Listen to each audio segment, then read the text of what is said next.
Finalmente acabou o mistério. Os Illuminates estão por trás de Saint-Germain e eles finalmente foram revelados em Dandadan, a organização que está por trás de todas as criaturas sobrenaturais e alienígenas de Dandadan finalmente deu seu primeiro passo ao abrir o primeiro ciclo de Sansara, o Reino Asura. Eu sei que você tá curioso, né, meu garoto? Mas antes de eu entrar no modo Asura e simplesmente sair roubando todas as bananas de todos vocês pelo mundo, não se esquece de se inscrever nesse canal maravilhoso e deixar nos comentários. Você acha que Saint-Germain, ele é um ex-agente dos Illuminates? Ou ele tá por trás de alguma coisa muito maior?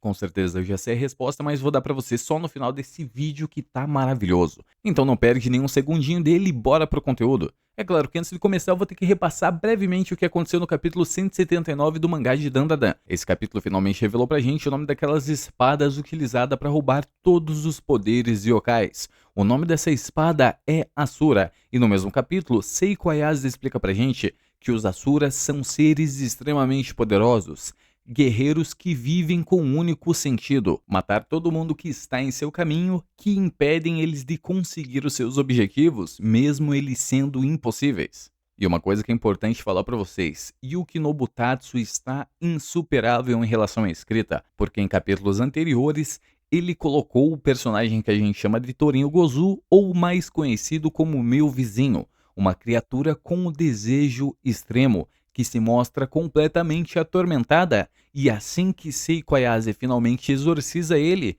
ela mostra que na realidade ele é apenas uma pessoa comum, que tem um trabalho comum, e ao investigar um pouco mais do passado desse homem, tudo o que ele diz vai muito de acordo exatamente como funciona os Asuras. No caso do nosso menininho Ciel Toro, ele e a esposa dele receberam a notícia trágica de que ela só tem mais um ano de vida, e ele busca incansavelmente uma forma de conseguir ajudar a sua mulher, mesmo sendo uma tarefa impossível. E se você prestar muita atenção, isso vai exatamente de acordo com o reino Asura, tanto da mitologia hindu quanto as criaturas Asura da mitologia japonesa, que, mais uma vez explicando para vocês, são criaturas que se atormentam por simplesmente não conseguirem atingir o que elas querem. Aquela questão dos desejos impossíveis. E é claro que a gente consegue fazer uma ligação direta ao primeiro caminho do ciclo de Sansara para atingir a iluminação, que seria o Reino Ashura, o reino onde possui batalhas constantes e criaturas completamente horríveis, que têm um único desejo em comum: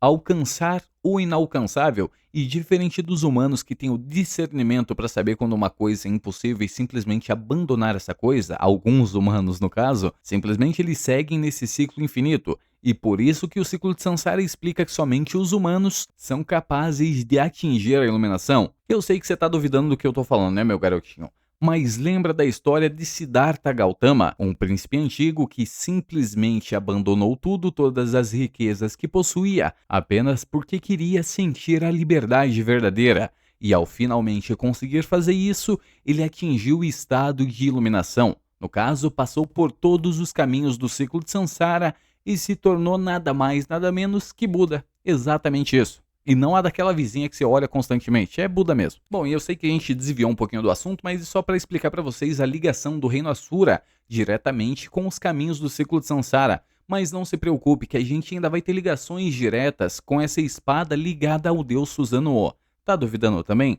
Simplesmente eu vou te explicar por quê. Porque quem está por trás da utilização dessas espadas é simplesmente o deus Ukuninushi, um responsável e representante do caminho Deva, o caminho dos deuses no ciclo de Sansara. E o Okuninushi, para quem não sabe, o grande deus da terra, é um dos filhos do deus Susanoo, como eu já disse 1 bilhão de vezes nesse canal maravilhoso. Se você não viu, deixa o like, vai ver. Pelo amor de Deus, que eu já não aguento mais pedir para você se inscrever. E quer ver eu chocar o mundo agora? Após toda a conversa entre a Seiko, Kashimoto e Payase sobre as adagas Asura, finalmente Seiko revela pra gente que a organização foi responsável por esconder essas adagas, já que sim, elas são extremamente poderosas, mas revela pra gente que antigamente era uma única espada Asura, uma espada capaz de tornar uma pessoa um guerreiro extremamente poderoso, mas repleto de desejos impossíveis, fazendo simplesmente ele se tornar uma incrível arma de combate. E a organização, com medo desse poder, decidiu esconder essa espada, como a Seiko Ayase disse.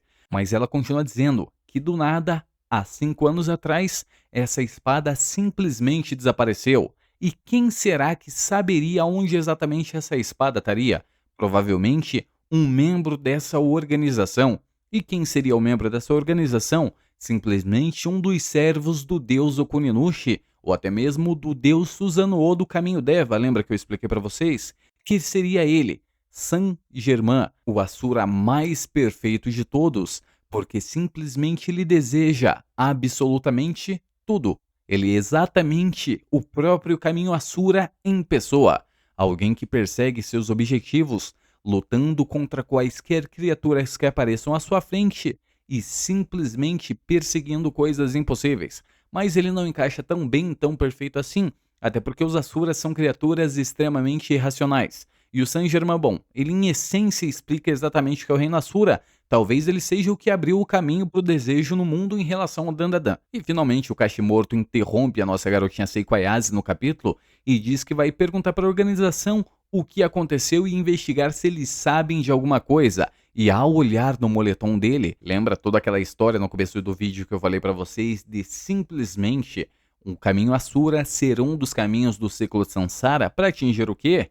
Iluminação, exatamente como Siddhartha Gautama fez. Você olha no casaco dele e percebe que lá possui o símbolo dos Illuminates. E esse mesmo símbolo, como eu já falei, apareceu várias e várias vezes nessa obra maravilhosa. E um dos momentos mais importantes que apareceu esse símbolo simplesmente foi no aparecimento da criatura mais poderosa de todo o Dandadan, o ser onipotente e engenheiro de casinhas destruídas, Ludri-sama. Eu sei, você não tá entendendo. Então vou explicar um pouquinho melhor. Iluminação, Illuminati. Organização, assim como o Kashimoto diz, também Illuminates. E para quem não sabe o que são os Illuminates, existe uma teoria no mundo real onde diz que pessoas comandam completamente o mundo e decidem coisas como simplesmente onde vai ter guerras ou simplesmente o que eles farão em relação a coisas sobrenaturais e até mesmo a existência de alienígenas. E algumas pessoas também acreditam que esses Illuminates, as pessoas que comandam o mundo por trás das cortinas, simplesmente são membros alienígenas ou criaturas mitológicas, digamos assim. E é claro que essa história casa muito bem com Dandadan, porque simplesmente no primeiro capítulo a gente já tem o Okarun falando um pouquinho sobre os Illuminates e eles também aparecem naquela revistinha que ele mostra para Seiko Ayase no primeiro capítulo. E também isso vai de encontro com a teoria do nosso menino Karun, onde diz que os yokais simplesmente protegem a Terra das invasões alienígenas. Então dá pra gente considerar que toda essa questão yokai, no caso, são ligadas diretamente aos Illuminates, que são uma força de ataque direta a todos os alienígenas protegendo a Terra. E como eles fazem isso? Espalhando pessoas, no caso a chamada organização, para procurar itens sagrados. E um desses itens sagrados que vai dar força e proteção para a Terra seria simplesmente o Dandadan. Eu sei que a cabecinha de vocês está muito confusa e pegando fogo, mas imagine comigo, se Saint-Germain não é responsável pelo sumiço da espada Asura, a espada capaz de roubar os poderes yokais, alguém simplesmente está mandando nele. E uma das teorias mais fortes aponta, é claro, para o deus Susanoo, mas a organização talvez não seja tão bondosa assim, até porque eles mostraram interesse na vovó Seiko e nos poderes yokais que ela possui, assim como os poderes dos deuses que ela possui também. Então digamos que talvez quem esteja atrás da vovó Seiko, a nossa vovó mais maravilhosa de todo mundo, seja o primeiro ser a atingir a iluminação. Imagine se ele fosse o verdadeiro inimigo por trás de todo o Dandadan. O primeiro ser a atingir a iluminação, o iluminado que sim criou os Illuminates, Siddhartha Gautama.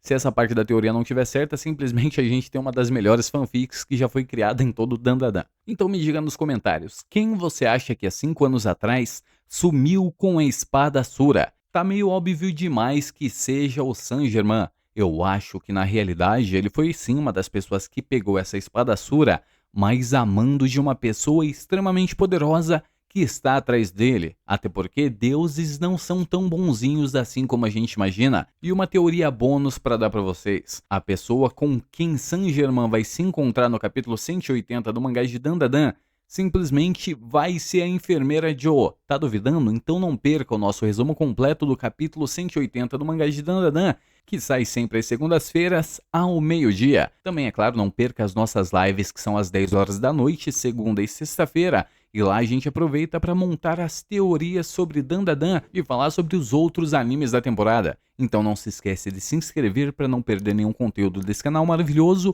No mais é isso e Sonar quem diz. Cuidado com o Majin Buu. Tchau!